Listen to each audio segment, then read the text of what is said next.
Duck season. Rabbit season. Duck season. Rabbit season!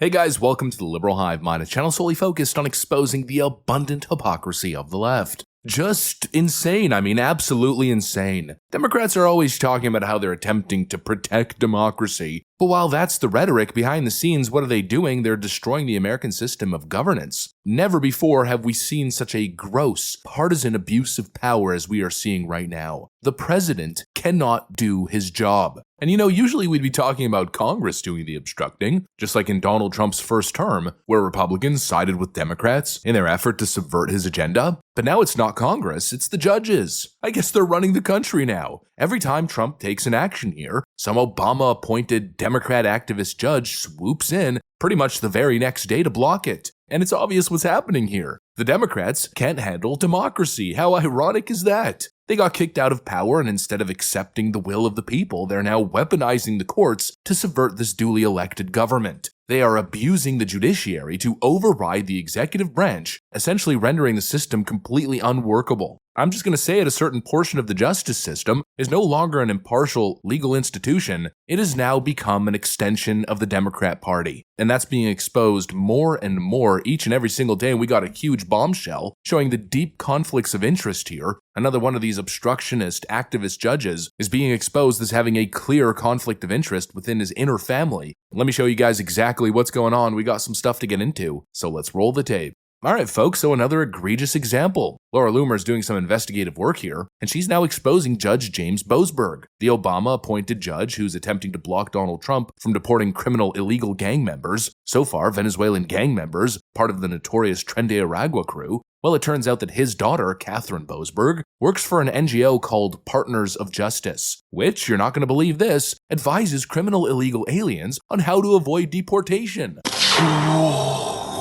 And of course, as soon as this was exposed, Catherine Boasberg deleted her LinkedIn and Instagram accounts. And what does that tell you? This is a direct, massive conflict of interest, and in my view, it's grounds for an immediate recusal. And that just scratches the surface. It gets a whole lot worse, as we're now learning that his wife received US aid money. Judge Boasberg's wife, Elizabeth Liddy Manson, is the founder of an abortion NGO funded indirectly by US aid and, of course, George Soros. So here we have an entire family profiting from left-wing causes, doing left-wing activism, and now we have the father who's the judge abusing his power clearly to block Donald Trump's immigration enforcement. This isn't impartial justice, this is a corrupt network of Democrat operatives who are simply disguised as judges. It reeks of what we saw with Judge Juan Merchan, the judge who oversaw the bogus Trump case brought about by Alvin Bragg. Merchan's family was directly linked to left-wing fundraising and activism. His daughter was raising money for Democrats while he was handling a politically motivated case against Donald Trump. Yet, of course, the conflict of interest there were totally ignored,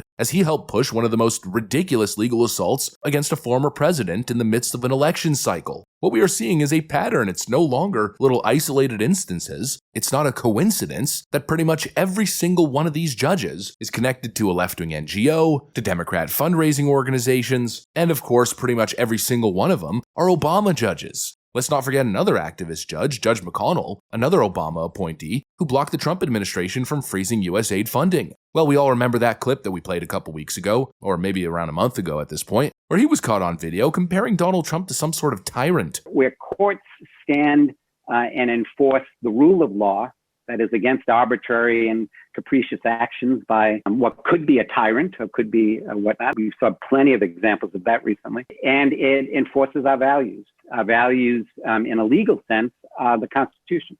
And it's that reason that, and we saw, and there are plenty of examples over history. You know, you would think that that alone would disqualify this judge from being able to touch anything Donald Trump. These judges should recuse themselves, because clearly they're Democrat judges using the courts to override the executive branch. What this feels like is less separations of power and more a coordinated coup against the current president. This is not normal. You know, to use the Democrats' own activist line against them, with that ridiculous sign that we saw during Trump's first congressional address. You know, yes, we've seen legal battles before, but never at this level. This feels like a coordinated assault to subvert the Trump administration. It's one after another. You know, as I'm preparing for this video, more of these stories are popping up. We've got another left-wing judge blocking Donald Trump's order relating to transgenders and their eligibility to serve in the military. Then we've got another Obama-appointed judge by the name of Theodore D. Chuang, who just ordered President Trump to reinstate U.S. aid. It's one after another, and there's obviously a trend here. Every single one of these court decisions is coming from a Democrat-appointed judge with direct conflicts of interest. This is lawfare, plain and simple. District court rulings about all the fired probationary workers. You used the same language here just now that was in the statement about fighting back against that ruling. Do you mean appealing or something else? And does the administration